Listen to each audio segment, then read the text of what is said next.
இன்றைக்கி லன்ச் வந்து பார்த்திங்கன்னா மட்டன் பிரியாணி. நம்மெல்லாம் வந்து லேடிஸ் எல்லாம் வந்து எவ்வளோ டிகாஷன், அதாவது டெடிக்கேட்டட் பர்சன் அப்படின்னா, இங்கே பாருங்கள், நம்மெல்லாம் ஹாஸ்பிட்டலுக்கு போய் ரத்தம் குத்தாலும் சரி, ஊசி குத்தினாலும் சரி, திருப்பி வீட்டுக்கு வந்து நம்ம வந்து சமைப்போம். நம்ம வேலையில் நம்ம கரெக்டாக இருப்போம்.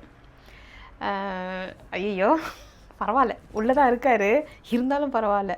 ஹாஸ்பிட்டல் போயிட்டு வந்தால் ஆஃபீஸ்க்கு லீவ் போட்டு தூங்குறவங்களாம் இருக்காங்க. நம்மளாம் பாருங்க எவ்வளோ டெடிக்கேட்டட். ஓகே, இந்த மட்டன் பிரியாணிக்கு வந்து மேரினேஷன் மட்டும் சொல்கிறேன், ஓகேவா?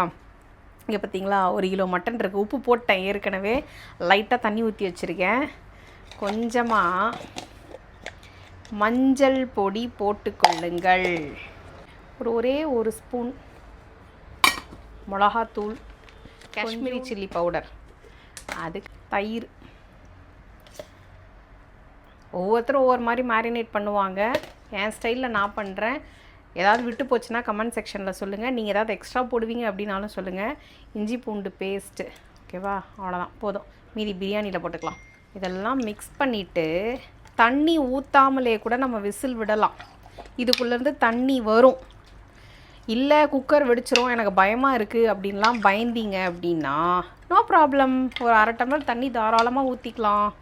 இது அபுதாபி மட்டன் அப்படிங்கிறனால நான் ஒரு 6 விசில் விட்டுக்கிறேன். நம்ம ஊர் மட்டன் அப்படின்னா உங்களுக்கு தெரியும், உங்கள் கடை மட்டன் எப்படி இருக்கும் அப்படின்னு சொல்லிட்டு, அதுக்கேற்ற மாதிரி நீங்கள் விசில் விட்டுக்கோங்க.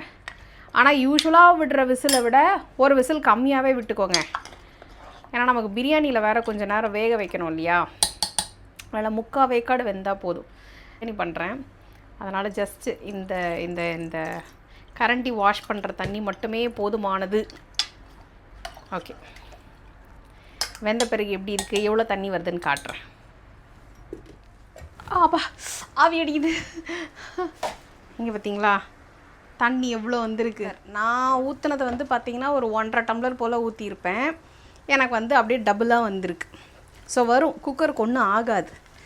ஸோ இந்த தண்ணி யூஸ் பண்ணி நம்ம அந்த பிரியாணி தண்ணிக்கு ஊற்றுறதுக்கு பதிலாக இந்த தண்ணி ஊற்றினோன்னா இன்னும் டேஸ்ட்டாக இருக்கும். மட்டன் பிரியாணி